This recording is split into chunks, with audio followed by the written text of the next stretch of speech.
Съвсем скоро, точно по време на есенното равноденствие, организирам един специален ретрит, който ще бъде в Приморско, ще съчетаем Странджа и ще бъде уникално.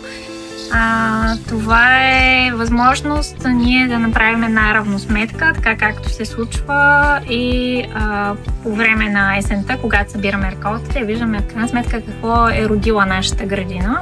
Но освен това е един момент, в който всъщност природата се балансира, защото при равноденствията имаме едно балансиране на мъжката и женската енергия. Приморско и Странджа са места, където можем да изпитаме реално и присъствайки в планините, в реките, в морето, да свържем женската и мъжката енергия и да ги балансираме в нас самите. Когато сме в група, нещата се случват още по-бързо и още по-вълшебно.